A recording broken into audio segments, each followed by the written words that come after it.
Hi, welcome back to EducateTube.com. My name is Sipsky, your host. In this video, I want to talk about whether we should upgrade our desktop computer in the year 2024 or buy a new one. Well, in my case, I was going through this decision making, and at the end, I decided not to buy a new computer, but just upgrade one of the component on my desktop computer system. I'll explain why, and maybe this will help you also to decide whether you need to upgrade your desktop. Let's talk about it right now.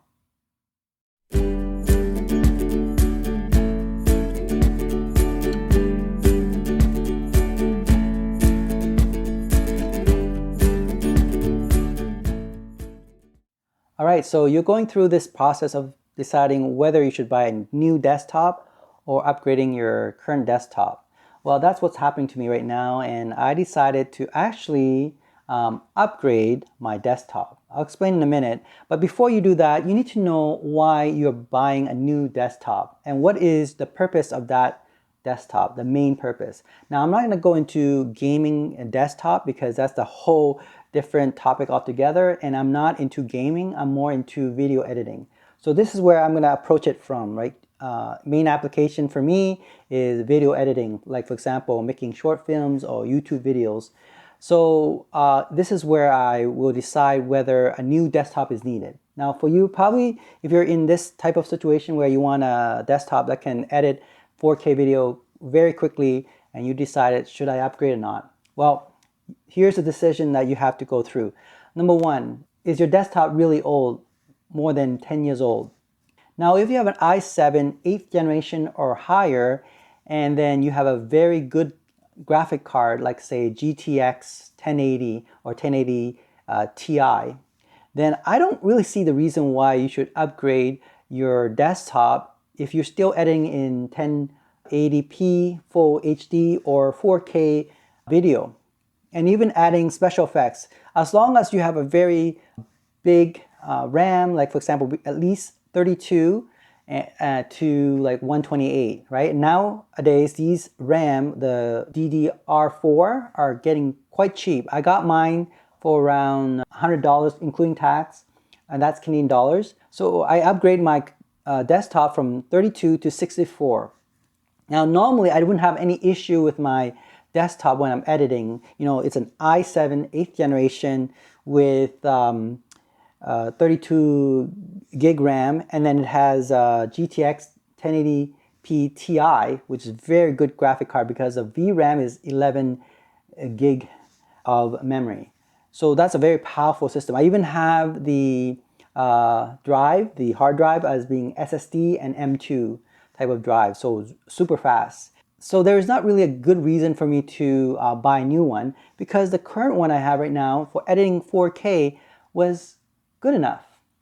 So I decided, well, you know, why just upgrade from 32 to 64? Now the reason I did that, there was only one time when there was a slowdown in my video editing. That was when I was working for one of the client, and the video was 90 minutes long. Okay, this was 1080p. I was filming on a Panasonic GH4, which is this camera here, and with Sony FS700R. So these two cameras, and it was grinding 1080p full HD videos.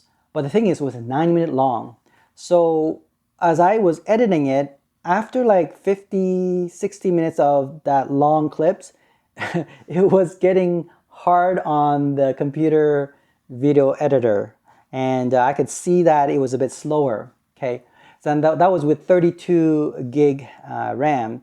So that was the only reason why I upgrade from 32 to 64, because, you know, I'm happy with 1080p video editing and even 4K, but that 32 gig wasn't enough when you're doing a long video editing. Like if the video is very long, like 90 minutes, and you're trying to process it, for some reason, maybe I'm wrong about this, but for some reason it was just slowing down. Now, I didn't have any problem when the video was around, you know, 20, maybe even 30 minutes long. There was no issue whatsoever. When you start adding, of course, special effects and motion graphics and all that, it does slow the system down. So, and especially when you add infusion effects into the DaVinci Resolve videos, and gets very taxing on your video editing. So that's why for me, I upgrade from 32 gig to 64 gig RAM, and it makes it, I believe, better in the future when I decide to edit more than an hour of video clips.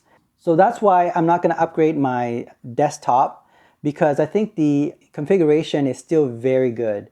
Even i7 8th generation in the year 2024 with GTX 1080 Ti for video editing 4K is still good enough. Now let me show you adding a memory stick to your desktop is very easy. Let me show you the inside of my computer system. As you can see here, now here is the DDR4 RAM stick in 16 gigabytes of the RAM. There's two of them, the 632, and I had 32 before, so now we have 64. So it's very easy. You just put in the slot, the empty slot, and you just press hard enough, it will click, and it's all installed. Then you turn on your computer, and the computer takes a few minutes to recognize a new RAM, and it reconfigures itself, and there we go, it's done.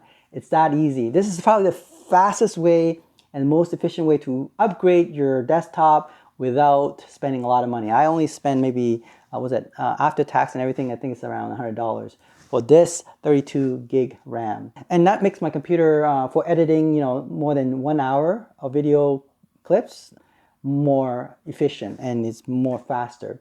So hopefully that helps. You're probably gonna save a few $1,000s if you don't need to buy a new computer. Look at your computer. Can it handle what you're currently doing right now? Can you upgrade your system, especially with the RAM, or if you want a faster drive, get an M2 or SSD. Instead of using the mechanical hard drive, use those SSD drive. And if you want a very big storage, of course, then you would use external hard drive for that.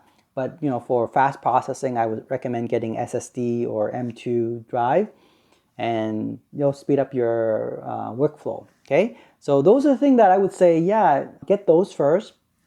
Now with music, if you're into music, obviously, again, you have to look at your software, what is the optimal requirement, and I would suspect that the RAM is very important as well. All right, I hope that's helpful. Again, just remember, it's always the software that determines the hardware. Figure that one out first. What's the optimal hardware for that software? And that's how you can make your decision making. Some of the computer that you have, even though it's 5 years old, is more than adequate for your software. All right? So hopefully you find that helpful. Don't forget to subscribe and give me a little heart of appreciation. I'll talk to you soon. Bye.